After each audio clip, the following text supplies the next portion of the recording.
এইটা সম্पूर्ण भाव एक मिथ्या घटना से दिन आमर जो राजबाटी दीर्घ 50 वर्ष है बहुत कर्मी सम्मेलन हो आसुअछि से दिन आमर एक कर्मी सम्मेलन विजु जनता दल तरफ खलिकोट निर्वाचन मंडली खलिकोट ब्लॉक रो आयोजन करा जायतिला। समस्त विजु जनता दल कर्मी माने सेठारे उपस्थित थिले एवं यही पोस्टर मरा घटना जो भाव में कहते एक पोस्टर मरा घटना को एटा नुहे या भितर कौन घटना को जड़ित करने तथा आम दलर कौन व्यक्ति को जड़ित करने से एक हीन प्रयास करुँच। सर्वप्रथमे समस्त प्रिंट मीडिया और इलेक्ट्रॉनिक मीडिया रो बंधु मान को स्वागत करुच्ची एवं धन्यवाद अर्पण करुच्ची।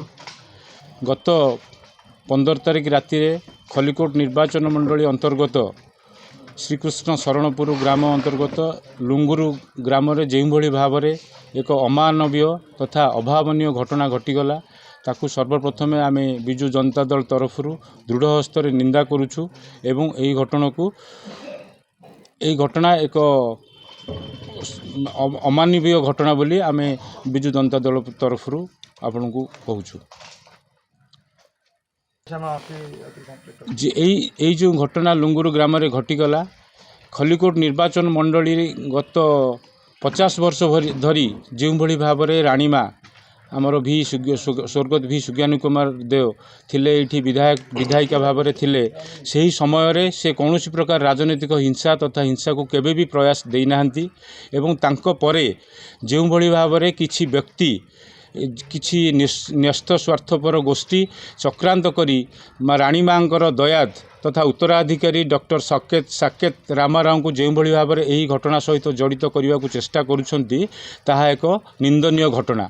यही घटना सहित कौन प्रकार कौन राजनैतिक अभिसंधि ना कौन राजनैतिक तथा विजु जनता दल कौन संपृक्ति ना यह आम दृढ़ हस्तर निंदा करुछु। यह एक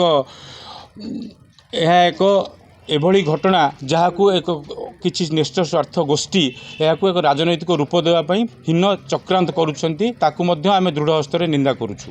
आम जो मैंने दोषी एटा आम निश्चित भाव में जो मैंने दोषी ताकू दंड दि जाऊ आम संपूर्ण भाव में पुलिस की सहयोग करूँ आ सबु क्षेत्र में से परिवार सहयोग करूँ आ तदंतर भी सहयोग करूँ। आमको जो सहयोग आवश्यक आपण मैंने प्रशासन तरफ जो आवश्यक पड़ो आम संपूर्ण भाव में सहयोग कर।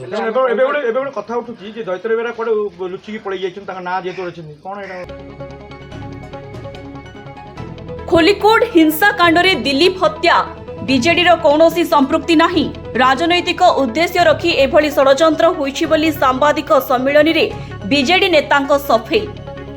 खोलिकोट थाना अंतर्गत श्रीकृष्ण शरणपुर पंचायतर लोंघोर ग्राम में गत बुधवार दिन राति पोस्टर मारिबा को केंद्र करी संगठित होइथिबा दिलीप हत्याकांड घटना सहित विजु जनता दलर कौनसी संपृक्ति नहीं राजनैतिक अभिसंधि रखी हीन चक्रांत करा जायछि।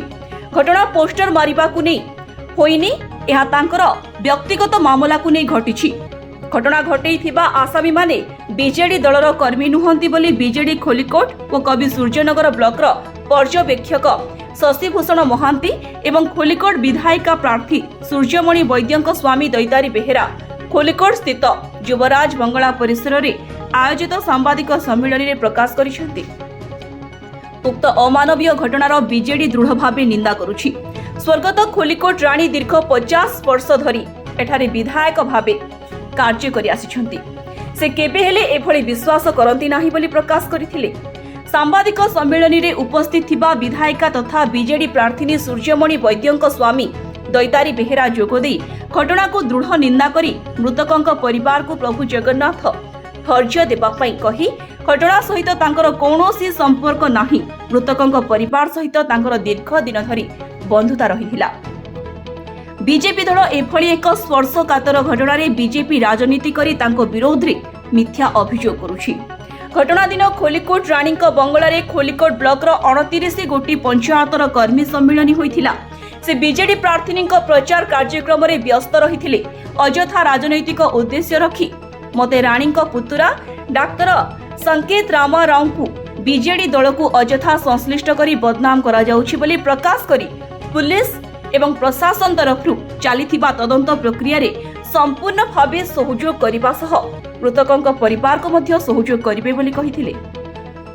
तेबे बुधवार दिन राति 1 घंटा समय विधायिका घर आगक आसी दुर्बृत्त माने विधायिका गाड़ी समेत 10 ରୁ 12 गोटी बाइक भांगिथिबा कहिथिले।